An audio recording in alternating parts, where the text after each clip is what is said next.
a bit, yeah, perfect. Thank you, Dan. I think, okay, so I just say start, right? All right. Hey, y'all. I'm super happy and grateful to be here. Thank you all for staying. Okay, I'm ready, I think. Don't be scared of the dark is what we hear when we are small.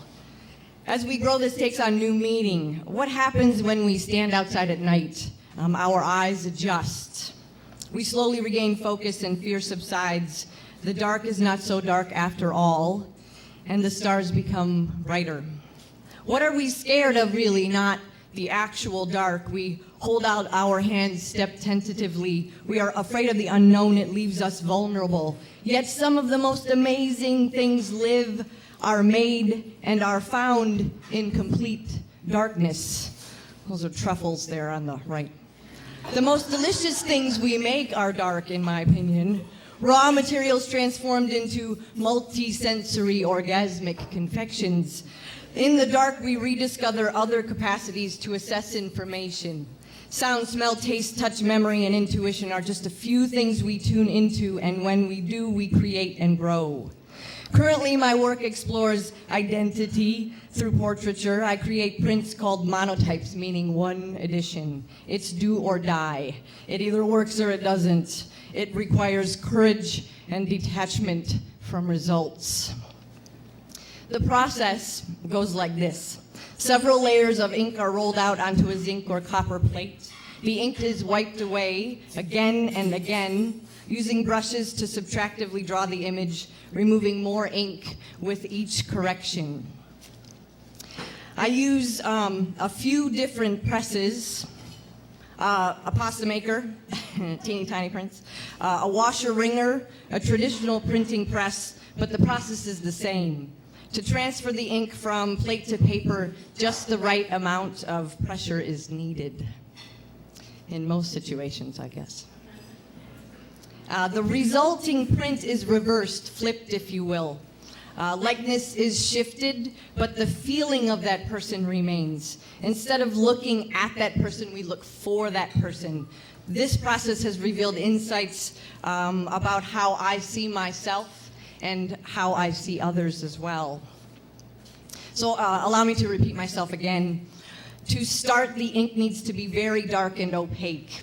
It must be worked with medium, creating the perfect consistency, the right sound when rolled out, coating the plate evenly and thoroughly. 6 to 8 layers becomes a fertile ground in which to dig.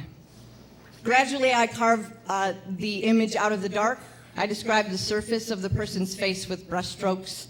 If I don't carve out enough, the ink will take over and the details will drown in the excess. But if I become obsessive and fussy and wipe away too much, then the image will wash out and start to disappear.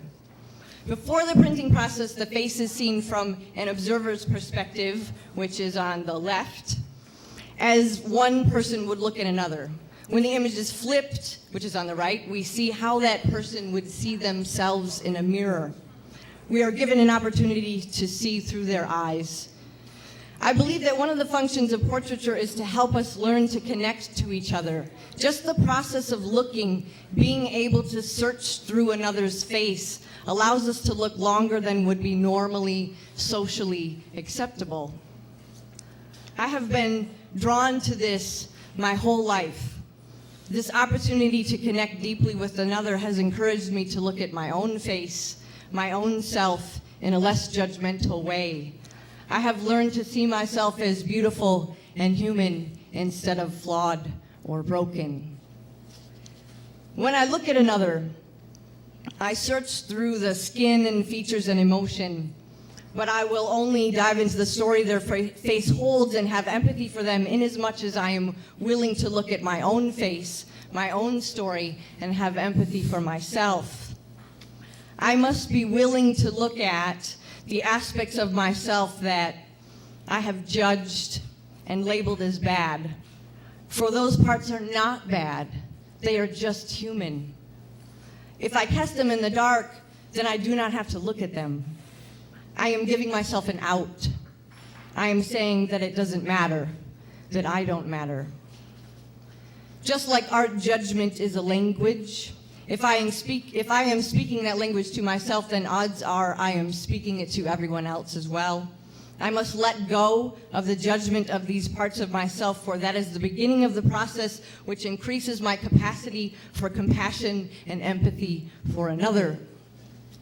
When making art, the dark is necessary. It is the birthplace. It is the womb. It infinitely mixes with the light and makes grays, midtones, and earth tones. If it is not addressed in the image, just as within myself, then it will eventually fall apart. When I draw a portrait, any judgments I may have had about how that person looks just disappear. I fall in love with their face every single time I do it. I see the crooked of a smile, the different size of nostrils, the length of eyelashes, the path of crow's feet.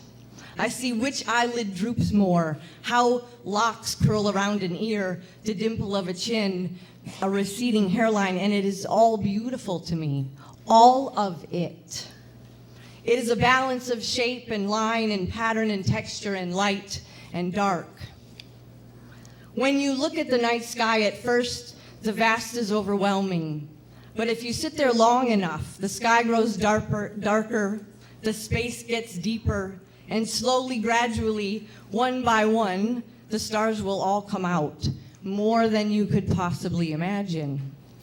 Imagine if we were to look at ourselves with that much patience, if we were willing to sit there long enough with each other, allow ourselves to fall into the lovely depths of which our pupils speak, we may just begin to see the stars.